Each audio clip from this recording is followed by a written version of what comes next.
everyone. I'm very excited to have the Last Mile Education Fund with us today. They offer a disruptive approach to increasing diversity in tech and engineering fields by addressing critical gaps in financial support with low income, underrepresented students within 4 semesters of graduation. I'm very fortunate to serve on the champion board for the Last Mile Education Fund and get to work closely with Ruth. Ruth Farmer is the founder and CEO of the Last Mile Education Fund. She's been advocating for equity and inclusion in technology and engineering since 2001. She's the chief evangelist at CS for All and previously served as the senior policy advisor for tech inclusion at the White House Office of Science and Technology Policy, focusing on President Obama's call to action for computer science for all. Ruth has launched multiple national inclusion programs, including Aspirations in Computing, Technologicus,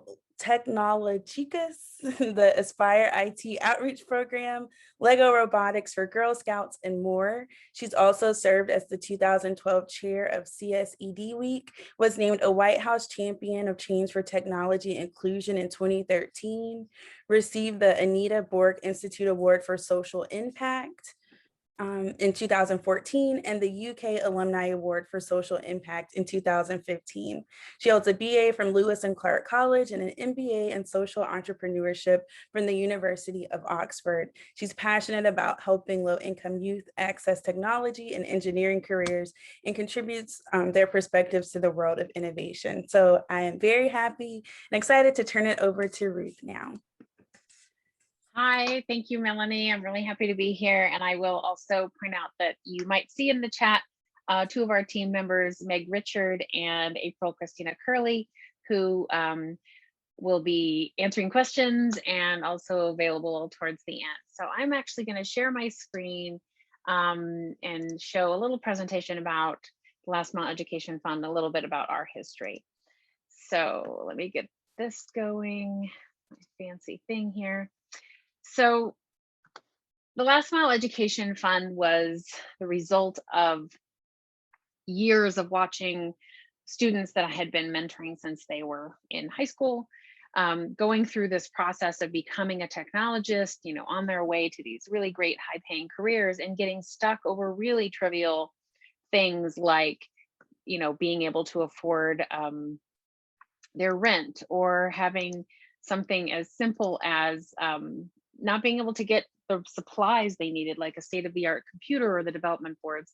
So having seen this happening over and over, my colleagues and I, Sarah Lee from Mississippi State University at the time, now she's at University of Southern Mississippi, and one of her students, Ryan Walker, we joined together to launch the Last Mile Education Fund in 2019.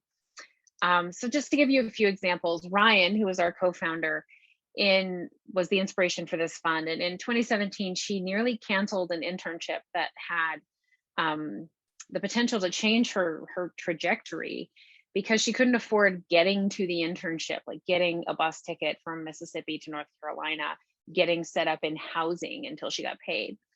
And Sarah and I stepped up and took care of those things. And I used air miles to fly her to her internship. And today she's a software engineer. She actually just got promoted to vice president. She's bought a home. She's working on her master's degree. And that was about $2,000 of intervention.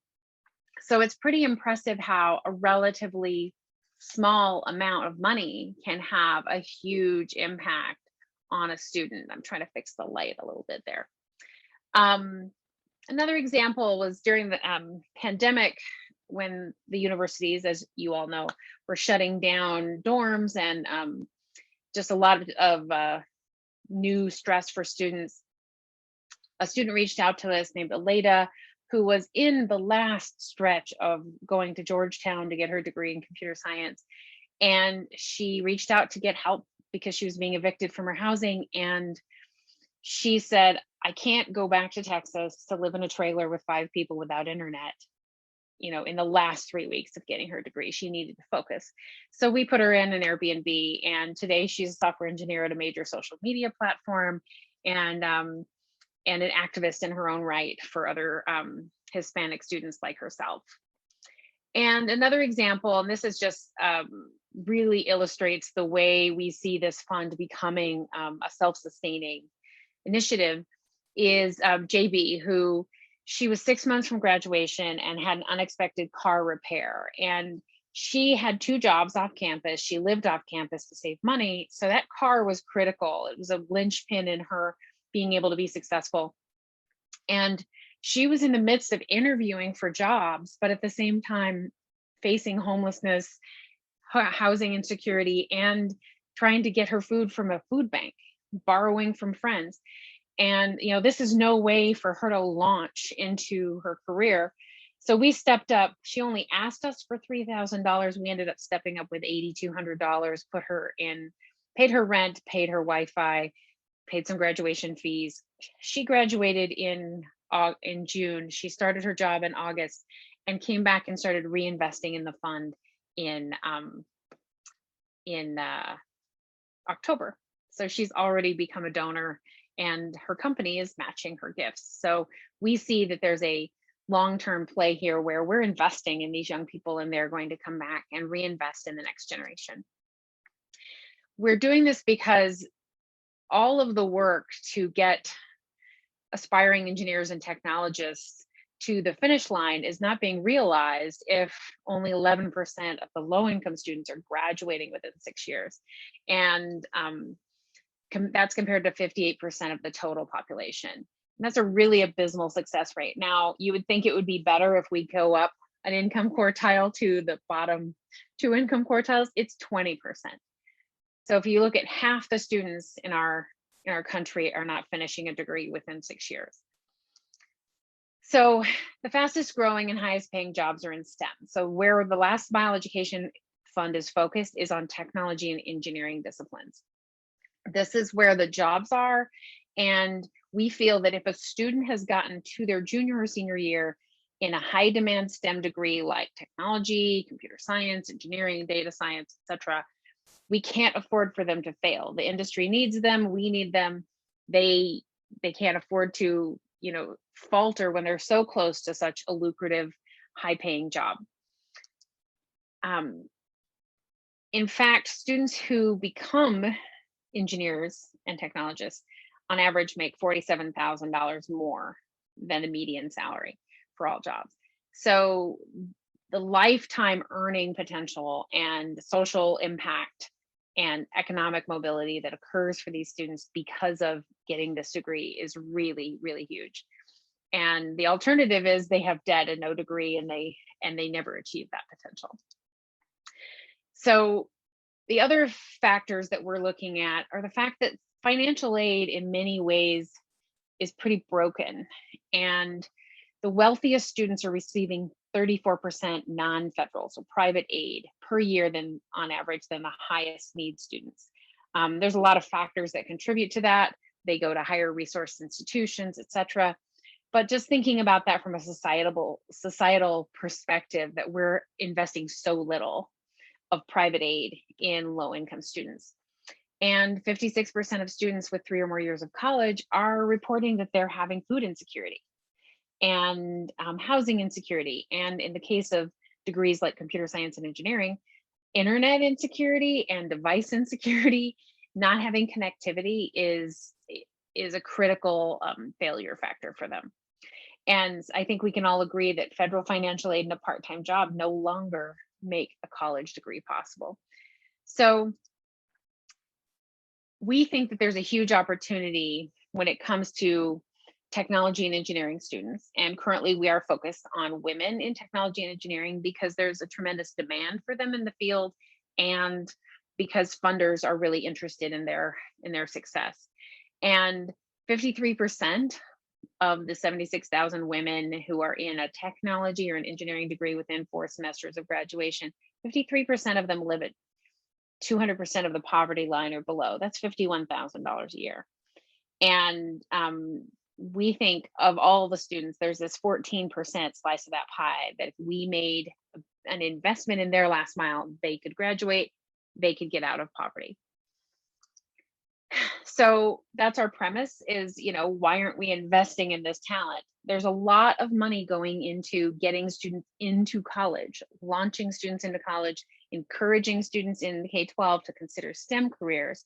But we have students who are in college who are pursuing and persisting and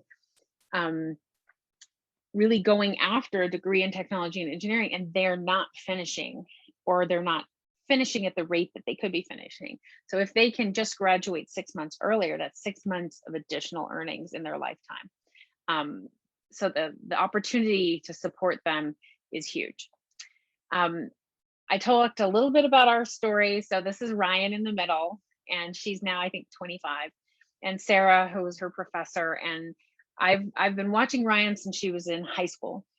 And throughout the course of her path, there were many times when Sarah had to intervene or I had to intervene because she just didn't have the parental support and financial stability that other students have.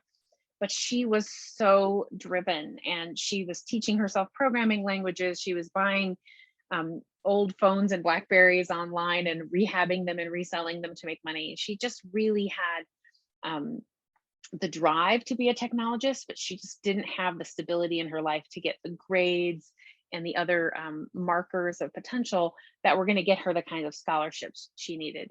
So we stepped up multiple times, but it was really this last mile of, can she actually get to that internship that is going to change her life? So we're focused on 4 pillars at Last Mile. Primary being abundance. We haven't taken abundance viewpoint to who belongs. We take an abundance viewpoint to how much money someone deserves. We don't ask about GPA. We don't care what your GPA is. Our goal is for young people who are aspiring in technology to graduate. And I like to say, C's get degrees. It is not okay that low-income students are expected to be some kind of super person outlier to be worthy of a scholarship. I think they're worthy just because they're there and studying and persisting in the degree. So that's how we see abundance. And then we also take an abundant viewpoint to the kinds of things they might need money for. You might need to help pay your mother's phone bill as part of your making it over the finish line, and that's okay with us. We are willing to pay for things that typical scholarships won't pay for. And we take, we get to know each of them individually, and our goal is that they finish. And if there are family expenses or medical expenses, whatever it is, we're willing to talk with them and learn and fill those gaps that other scholarships fail to address. And I think it's really important that we are here to validate them. Like, if a student is persisting and on track to get a degree in technology or engineering, they have value. No matter what their GPA is or how many things they've won, they have value to us and our society. And getting them over that finish line is our primary objective. A little bit more about the numbers. So like I said, there are right now today, there are 76,000 low-income women studying computer science or engineering that are within what we call the last mile, within 4 semesters of graduation. And they are living at, a family income of 51,000 or below. That's pretty challenging, and any kind of hiccup, any kind of roadblock could upset your financial apple cart, so to speak. I feel like a lot of these students are walking a tightrope. And this is not a niche population. One thing I like to talk to our funders about, 85% of all students rely on financial aid to finish college.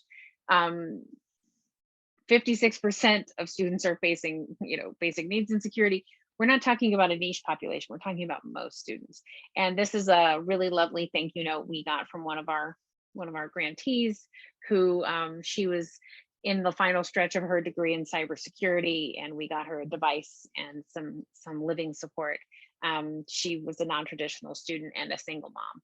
And we've already funded around 500 women to the tune of 603,000 over the last 14 months. And we've already had 90 90 plus have crossed the finish line to graduation, which is really exciting. So the last mile is born with this desire to serve. So we're looking at students who are in the bottom two income quartiles and close to the graduation finish line. And why that's so compelling is $1,000 invested in, say, a high school engagement program in computing might get you a graduate in 7 to 10 years, but $1,000 invested in the last mile for one of these students gets you a graduate in less than 2 years. So the impact is really immediate. So a couple of other things I want to share about the Last Mile Education Fund. We are taking this abundance viewpoint, and we are agile. We get money to these students typically if it's an emergency grant, which we typically put at under $600, so $599 or less. We're getting them the funds in 48 hours. We're responding immediately. If a student is in crisis, that's potentially going to mean they have to take a step back from their education. You can't wait 4 months for them to get a decision from a scholarship board. So we respond very quickly. And if the students are needing a larger amount of money, we're typically getting them a response within 7 days.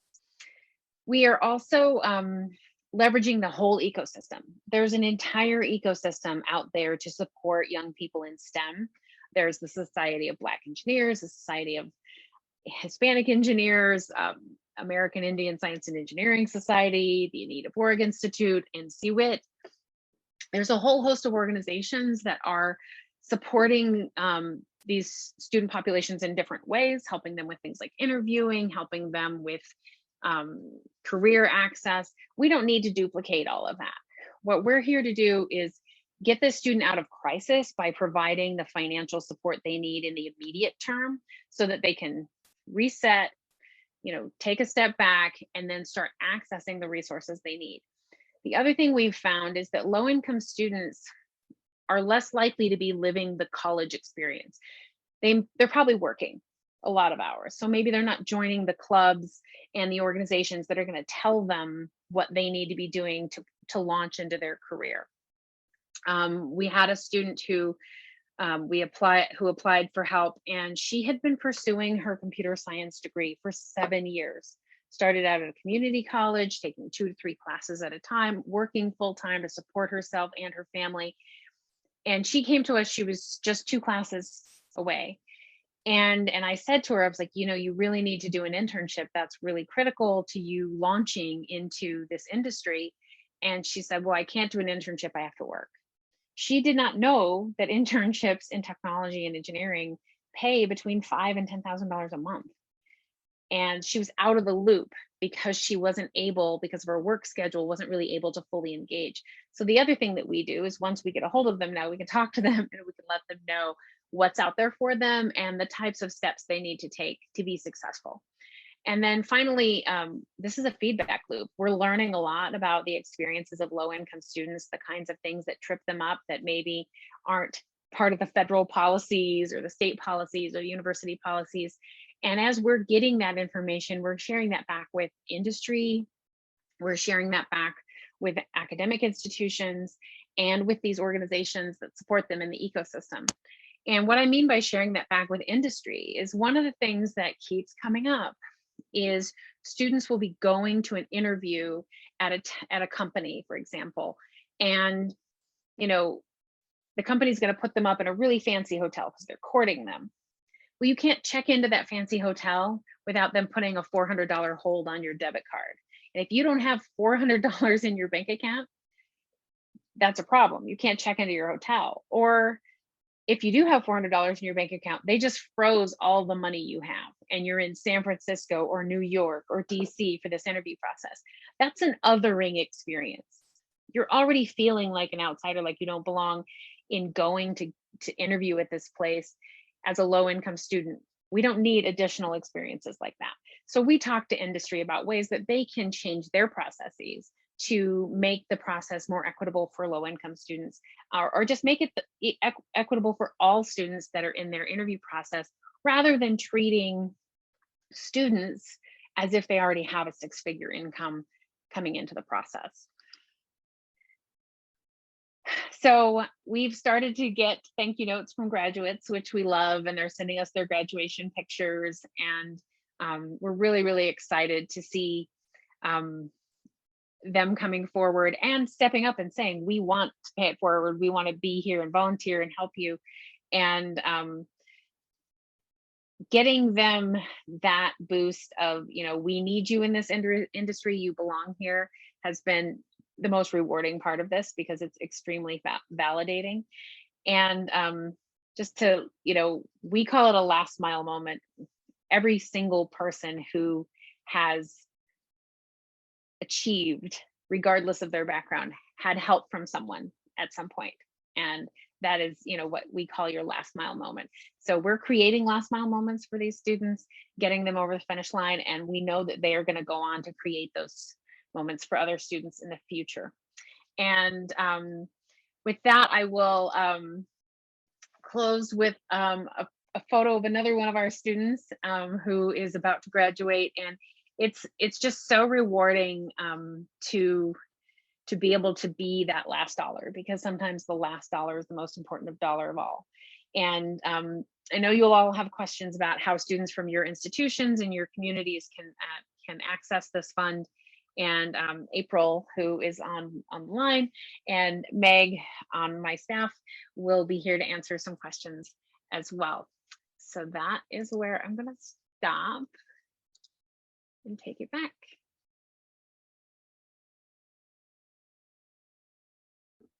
Thank you, Ruth. That was great. So we do want to open it up for Q&A. Of course, the first question I had on the list is, how can people share this with their students, or what are the steps to get in contact with you for students who do need that emergency scholarship and finishing their last mile? So for the faculty on the call, one thing, faculty, we do have a referral form that faculty can use to anonymously refer students to the fund. Often students have a lot of embarrassment. Nobody wants to be called out as, I can tell you haven't washed your clothes for a few days. Are you living in your car? Nobody, wants to be called out by their professor in that way. But we have an anonymous form that you can use to nominate students. Another way that you can support them is just, sharing this in your institution's newsletter, sharing this with the financial aid office, and also, the CARES Act and the other stimulus funding created emergency funds at nearly every institution. And I really encourage institutions to do this. Like, these small dollars can make a huge difference in whether or not a student can keep going. And the way I talk about it is, like, by the time a young person has gotten to this point, a lot of sunk costs have gone in there. They have a bunch of student loan debt, a lot of tuition money, all the outreach money, all the support services, all that money will be lost if they don't finish. So it's really critical that we make those last mile investments in all students. I just happen to be making them in the students that are in technology and engineering.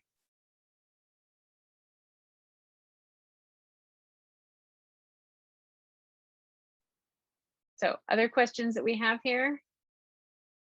I think Paula had a question. Yeah, we don't mind any location as long as the student is attending a US institution. We fund international students, we fund DACA students, we fund students who are overseas, but if they're attending a US institution, because right now a lot of students are like overseas even though they're going to school in the US because of COVID. As long as they have a US bank account that we can get the money to. It's really challenging, and just the transaction cost for us to send money overseas is really hard. Okay, Paula asked about, I work at a 2-year college and have engineering and STEM programs. Yes. So we are actually just about to launch a fund for students at 2-year institutions, pending final dotted line with one of our funders. So that should be coming online in the fall. I started this as a side project in January. Well, May of 2019 was when we launched. And then we started giving out money in January of 2020. And this was like a side hustle, like 5 to 9 p.m. And we've raised $5 million already. And we're cooking with gas. And it resonates with so many people that this is a population that we can't afford to lose. So now that we have everybody, I want to introduce April Christina Curley, who is our partnerships and engagement manager. So should your institution want to engage with us in some manner, we do collaborative funds. So if your institution wants to have help in giving out your emergency funding, we can do that with you and for you. We also do collaborative funds with organizations like Women in Cybersecurity is one of our partners. We have 20 partners, and we have funds in partnership with them for specific topics. And we are looking forward to our first regional fund. So should you have a funder that says, I want to fund students in Michigan, or I want to fund students that go to this institution or this major, we can do that. We're built as a platform. The other person I want to introduce is Meg Richard, who is the actual person who gets the applications, reads them, gets them assigned to a volunteer, and is helping us decide. So she has lots of great insights into the kinds of challenges that are just really all over the map. I wanted to ask the three of you, what did you see with the shift because of COVID of like what students actually needed and were requesting support with, so that hopefully institutions and states can address it, but if not, provide the resources needed for that shift? So we actually just published a research paper on our COVID funding. And Meg, maybe you can track it down and pop it in the chat. It was for the Respect conference. And so we analyzed the data on about 350 of the grants we gave last year. Early on, it was transportation and housing. A lot of students were pushed out of the dorms really quickly without a lot of notice. And you probably know that low-income families save up for that trip to and from college every year. They don't have the money to immediately get a student home, especially, it's not cheap to get somebody home during spring break. It's certainly not cheap to get somebody home during spring break during a national panic. And one grant that really sticks out for me was a student who she went to Harvard. And my initial thought was like, why do I need to fund a student at Harvard? They have an endowment bigger than most small countries. But she had, been pushed out of the dorms because of the closures for COVID. And it was several weeks after that had happened. And she said, I need $400. I need $130 of gas to get home. I need 2 nights of hotel and 3 days of food. This kid had been sleeping on somebody's couch trying to do her classes for weeks because she could not drive home from Massachusetts to Iowa. That level of a barrier. So transportation was the early on thing. Second to that,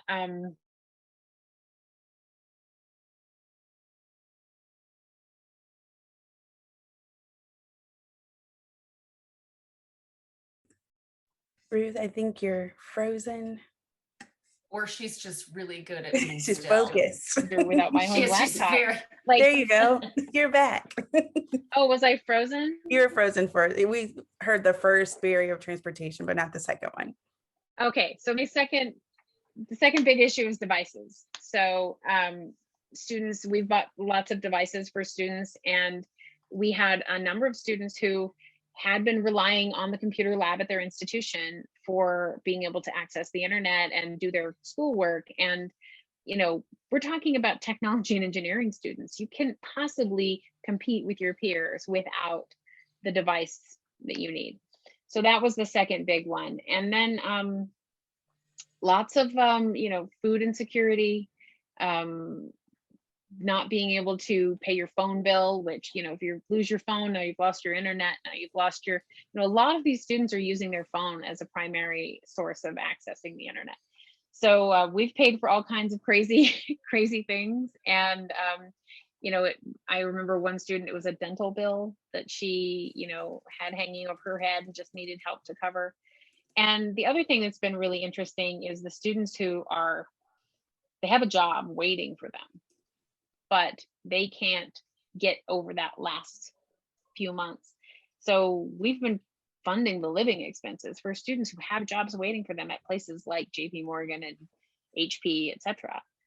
And I would argue with those companies that wouldn't you rather that student was spending those last few months of college focused on the 400 level technical classes and skills they need to build, not trying to sell their clothes online to pay their rent.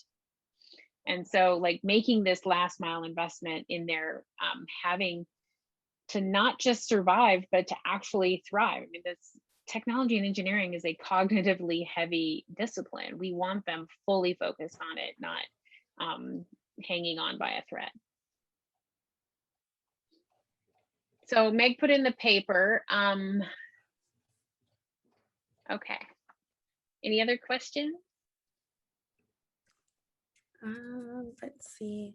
How can people stay in the loop for all the exciting news that's to come of upcoming projects and partnerships with two-year institutions? I know April dropped the email address there, but do you have a newsletter or other ways to learn news? April, you want to take this one? Yes, so we do have a newsletter.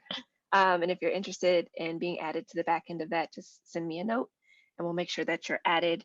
And then we're on social media. We love to share our grantee stories. We love to talk about what we're learning and what we're finding. And we want you to be inspired. So follow us on social media.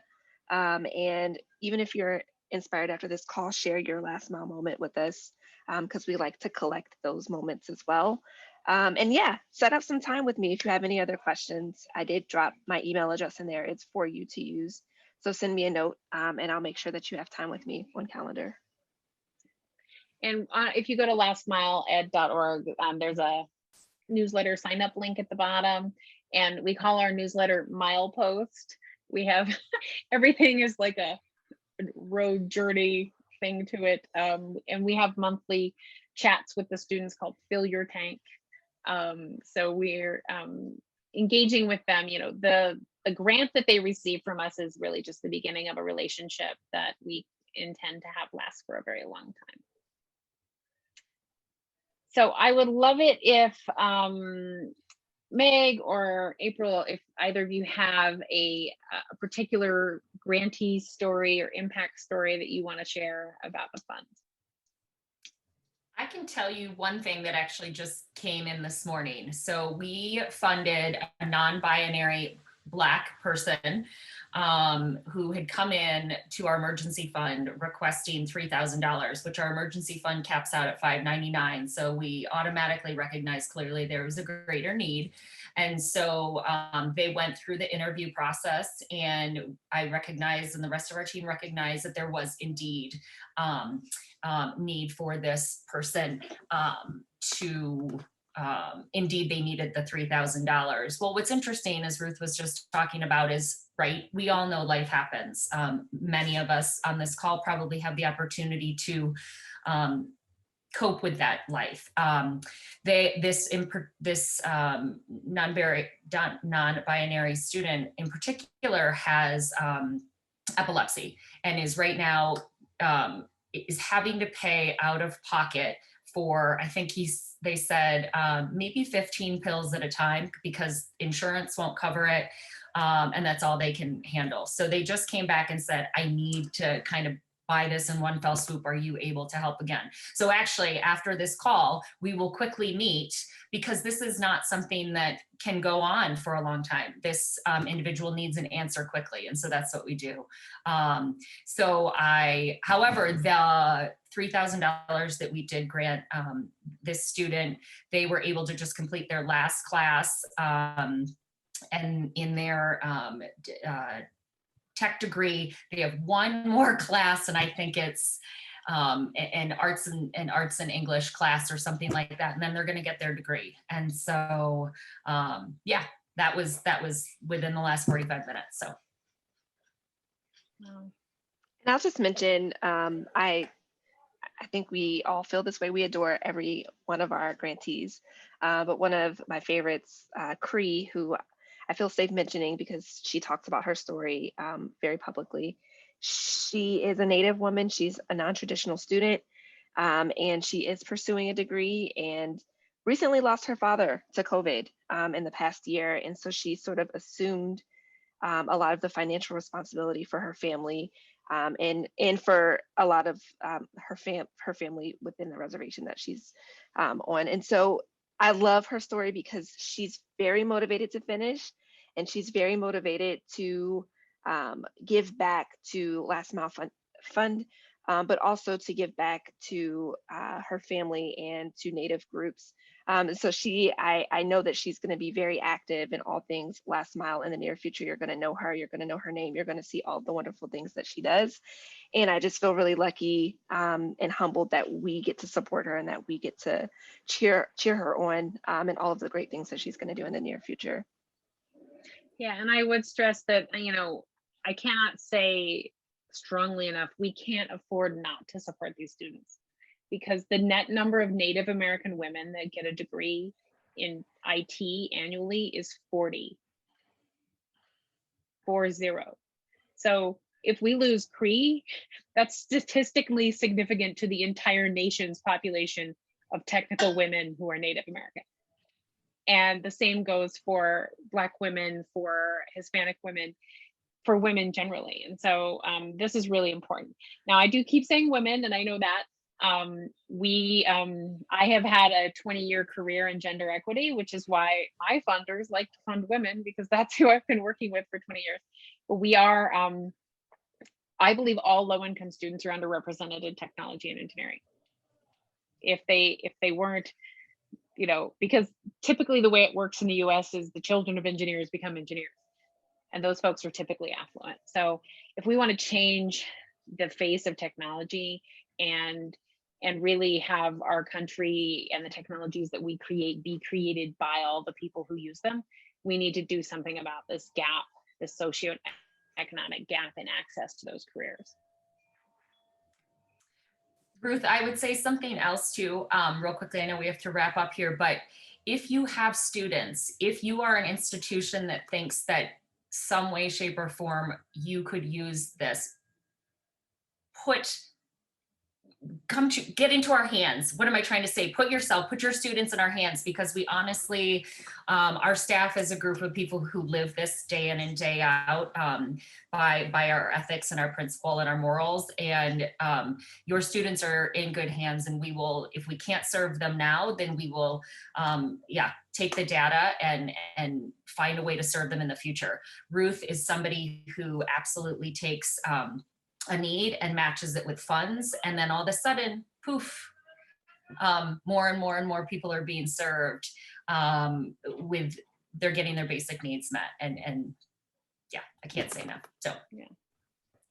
Cool. So we'll wrap up. I want to thank the three of you, Ruth, Meg, and April, for joining us today and sharing this phenomenal information and opportunities for our underrepresented students in STEM. Again, if you all have questions for Ruth, April, or Meg, please get in touch with them. You also have my contact information should you have questions for CCA or how to get in contact with the Last Mile Education Fund. I do want to stress that this is so much larger than just financial support. The mentorship and the resources and the community that you're building is much needed. So kudos to you for doing the phenomenal work. Again, please stay connected with CCA at completecollege.org and on social media. And we hope that you can join us for our next CCA live webinar on July 15th at 3 p.m. on Smart Schedules. This is a continuation of our 8-week calendar series that we did last year. So please check out our website for more information on that. Thank you all so much for joining us today. Bye. Thank you.